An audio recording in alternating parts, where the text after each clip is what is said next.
there you guys, it is me, RandomJosh, and I'm back again with another video. So today we are on day 6 now, oh my gosh.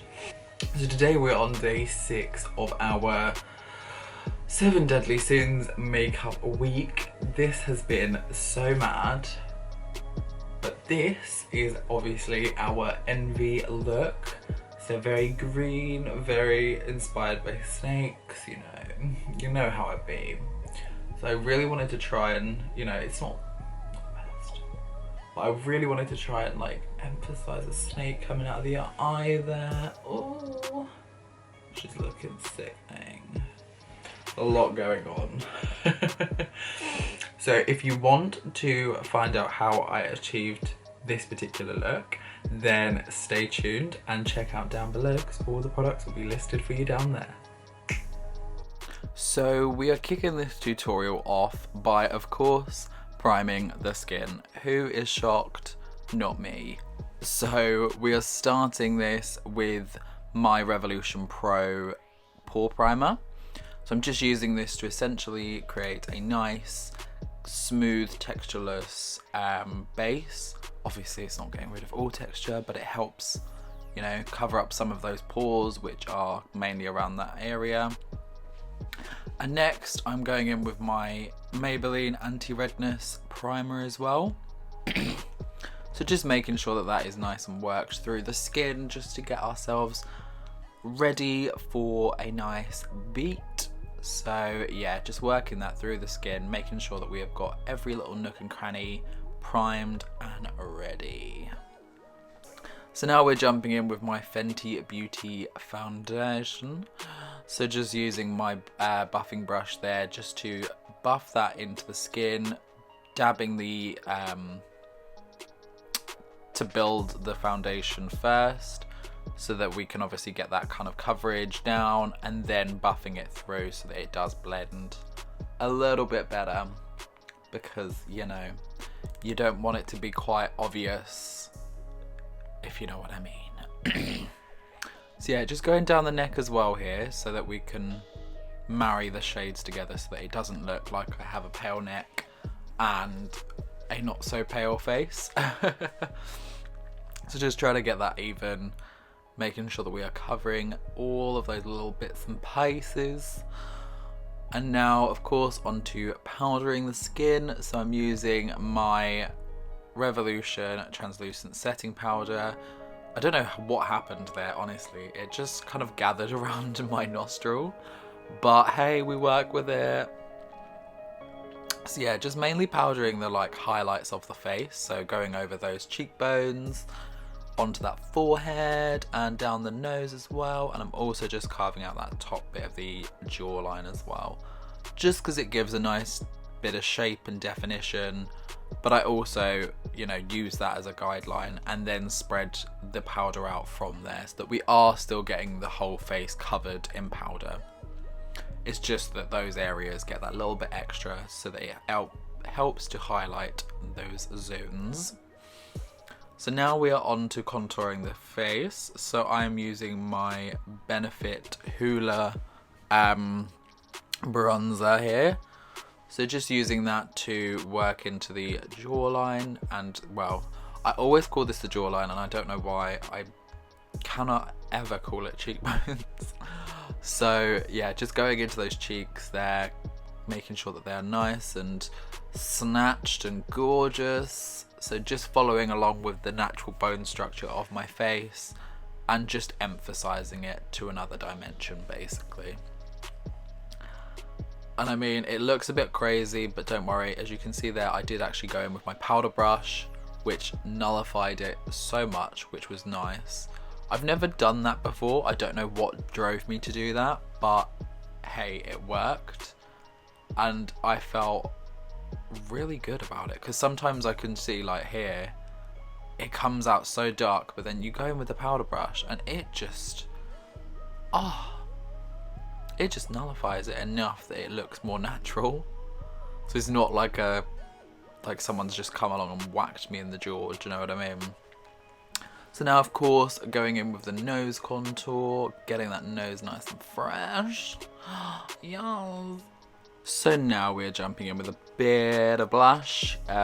This is the Revolution Blusher Reloaded in Peach Bliss. So it's quite a natural, faint blusher to use. So it's really nice just to add a touch of colour to the skin. So it's not gonna be like blindingly bad. Do you know what I mean? It just gives that nice little touch. And next we're jumping in with our Morphe 18B palette, which is Making Bink. So this is, first of all, taking the shade C Note there and just on a fluffy blending brush, working that into the general crease of my eye and just buffing that through as well, just so we get a nice blend. I love this shade. It's actually so nice. Like, look at it. Just that on its own. I mean, that is a look on its own, honey. Oh. So now I wanted to add a little touch extra and just jumping in with the shade Jackpot, which is this gorgeous bright yellow shade. But I'm just using it on a blending brush, taking the dearest amount and just blending that over top of the green that we've just applied, mainly focusing that on the inner corner there because I just wanted to add a little bit of extra colouring and lighten that area just a tad, so it makes it look a little bit different. So now we're going in with the shade Stacks, which is this deeper green shade that you can see there. So I'm just using that on a flat brush, basically getting the outer corner because that is what I want as a, you know, deeper shade in that outer pocket. So I did kind of use it as a wing liner as well, but then just going over the outer corner of the crease and then buffing that out with our blending brush so that it does blend with the rest of the shade, so it's not too out there and crazy. So next I did go in with this liquid eyeshadow. I wasn't overly happy with how it looked, I'm not gonna lie, because it kind of looked a little bit bland. I do love this on its, you know, when it's used. I mean, on camera it looks actually like it's manageable, but when I looked at it in the in my mirror, I was a bit like, okay, probably should have put something underneath it rather than just straight on top. So I covered it up by using Bazillionaire, which is like a gorgeous duochrome shade. So it's got like a kind of gold to green fleck, which is so nice. I mean, look at it. And I just find that that actually has impacted the entirety of the look so much more. It just looks so much more fierce, so much more shiny, and that's what I wanted to go for. I wanted a little bit of glam with, you know, a little bit of spookiness. So now just going in to the lower lash line here. So I'm just taking those original shades that we used. So starting with C Note, just going through the entirety of the lower lash line, blending it into the top part as well, so it all kind of blends together. Adding a little bit of Jackpot on that inner corner piece as well, just to give a little bit of definition and a little bit of difference to lighten that colour as well. And then also taking a little bit of Stacks on the outer piece. So now we're in with the Revolution and Alexa Stone Instinct palette, and I'm just taking that black shade and literally all I'm doing is just packing it on there and creating essentially like a circle around the eye area. So I'm just kind of going through, building it as I go, making sure that the line work as I'm going along is as neat as possible, and any mistakes we can kind of just add on a little bit extra. So you want this to be of a reasonable size to cover the entirety of your eye, but obviously you don't want it to be too massive that it just kind of looks a bit silly. But this, I think, you know, just kind of keep going, go small first and then build as you go along. You don't want to run in head first with like a massive wodge of like black, because you might end up not liking the full outcome. So next I am actually just using the P. Louise base in shade 0, just to essentially mark out where I want my snake to go. Now, I don't know what I was doing with this, because I know myself and I know that going down that way makes it harder for me to see, to get like a neat line, but I did it and then I was like, oh god, what have I done to myself? So whether you want to place the snake in a slightly different position, it's completely up to you, but we're just essentially using this eyeshadow base just to give us a guideline of where we want our snake to go. So you can see that I am kind of building in certain places, making it a little bit thicker, because I was like, I don't want it to be too thin, I don't want it to be too thick either, but we're just kind of going with it. And you can see as well that I did take it just underneath where my t-shirt cuts off. So I did that essentially because, well, the main reason is because I couldn't actually draw the head, so I wanted to make sure that I could at least sell an illusion while not having to do the head of the snake. So next we're jumping in with that lighter green shade from the palette as well, and I'm just using that on a little brush to start with, but then I was like, no, we need full big brush, I need it to be full coverage, so we are just literally patting that colour into where we'd put the base. And this just essentially, sorry about that, this just essentially allows us to fill in those colours, get the base snake down. Obviously we are going in to add a little bit more detail, but this is just to get the main colourings in. So yeah, you're just going in with that. And again, you want to try and stick to where you've got your base makeup down so that you are following along a guideline. Obviously it is a little bit tricky, especially doing this on yourself, because certain areas are really difficult for your eyes to see. As you can see, I'm struggling with this part. I did the best that I could, and I mean, it still turned out, so that's the main thing. But yeah, just constantly going back in and trying to get that colour to look fresh, pop in, so that it's not just like half dead, do you know what I mean? So now I'm actually going in with that darker green shade, and I'm essentially using this as almost like a shading, because I wanted to do it in that eye section there, because obviously where the snake is coming out of the eye, I want it to give that kind of 3D effect. So that portion of the snake's body is obviously going to be darker. And you can see here I'm also just applying it to the underside, which is underneath my chin, because again that would naturally be a darker shade on the snake's body, because where it being underneath my chin, it's not getting to the sunlight. So just trying to kind of go along with what, you know, scientific facts that I can think of for where shading would go on a snake. And then you can see I did apply a little bit as well, just onto that, like the end bit which hides in my t-shirt, because again where it's going into like a darker place, it just helps to bring that effect throughout. So I wasn't too neat with that outer bit because we're going to be hiding it anyway, so see, done. And then I actually just went in with a fluffy blending brush just to try and work some of those shades through so that they do blend nicer, so they're not like harsh lines. So we are getting that blend, girl. And then I just wanted to go back in and neaten up what we'd already created, because it did look like there was a bit of patchiness and things weren't where they should be. So I just was going back in, neatening up what I'd already created.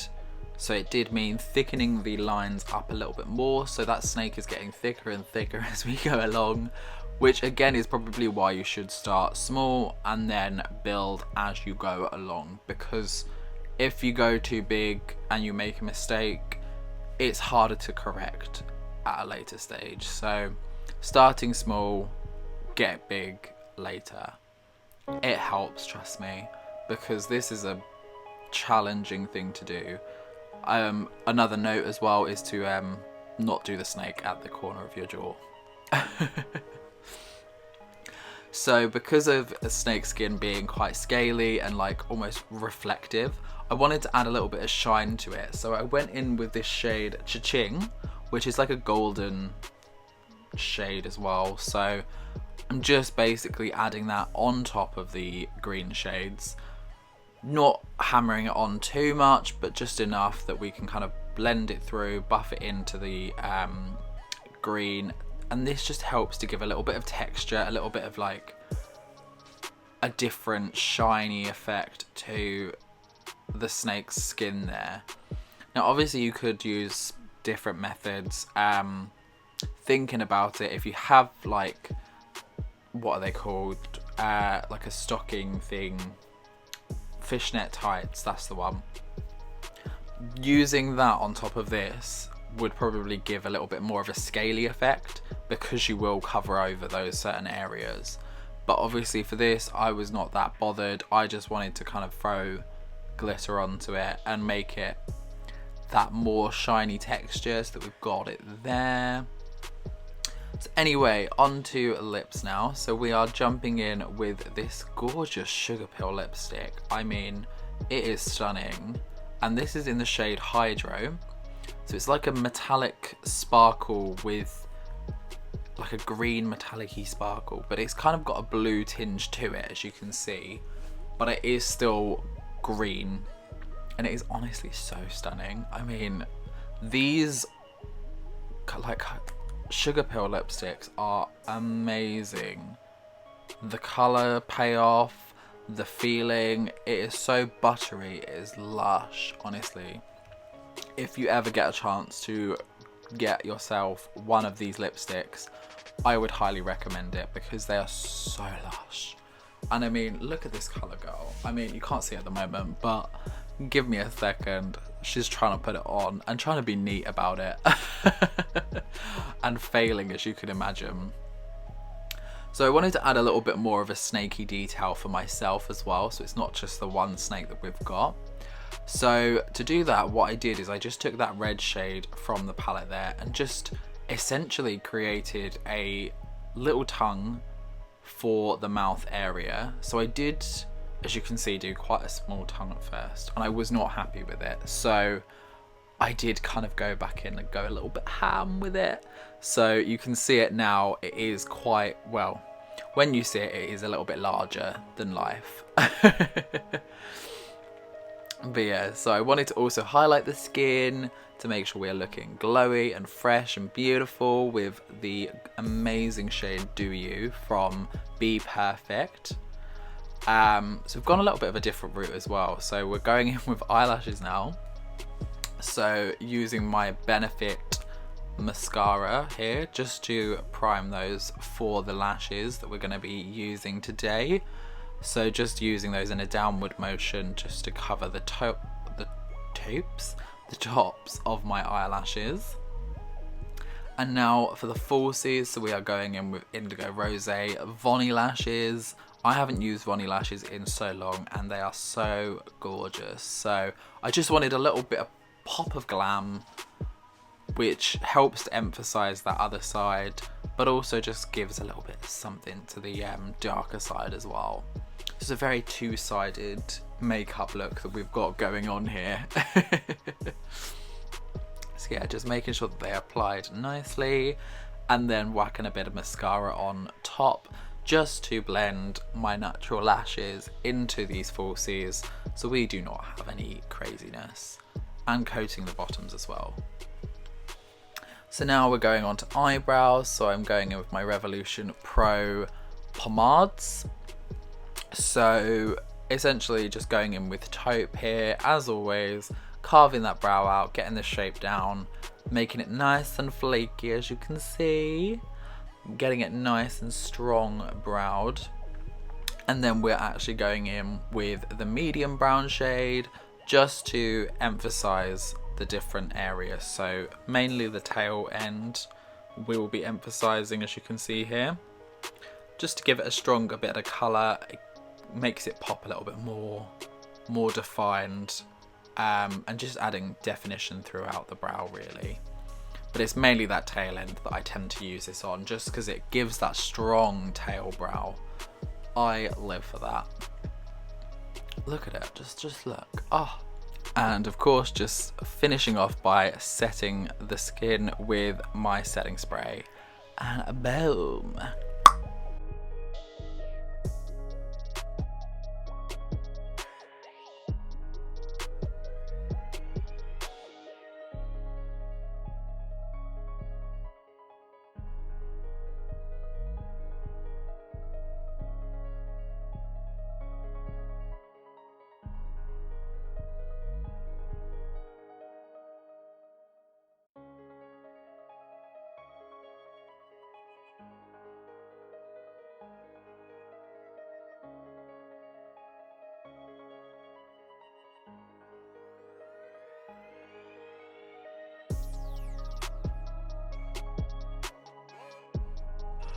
Ooh, alrighty there guys, so that is today's tutorial.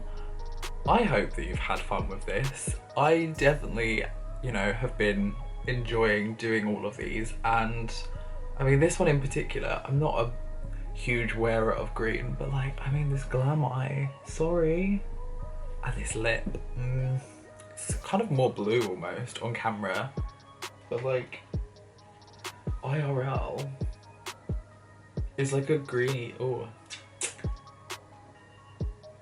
might help if it's not all over your teeth. But it's more of like a bluey green, because like in the thing it definitely looks real intense green, but like it's still green. It's just a slightly different green than I was expecting, but I think we've made it work. I mean, note to self, I learned this last time, do not go that far because your eyes cannot reach around there, especially if you're doing it for yourself. So maybe like next time if I ever do this again, I'd do like snake a little bit more here, but I really kind of wanted it to like show off almost like wrapping around the neck, which is why I did that. The other secret to doing that as well is because I couldn't draw the head, so I was like, let me just draw the body. So the head is meant to be back there, but obviously we're hidden, so make it work. And I just love adding this little detail of like, so I'm part snake, you know. But anyway, I do hope that you did enjoy this tutorial. If you did, let me know. We have 1 day left. Can you believe it? If you have stuck around for all of these days so far, honestly, thank you, because you are a legend. And I hope that you guys are actually enjoying these. Obviously, the playlist will be there for EVs, so even if you're not watching this right at this very moment that I am putting it out there, I still appreciate it and I love it, and I hope that you guys are enjoying my attempts. But anywho, thank you again so much for watching, and I will see each and every one of you guys in the next video. Peace out, witches.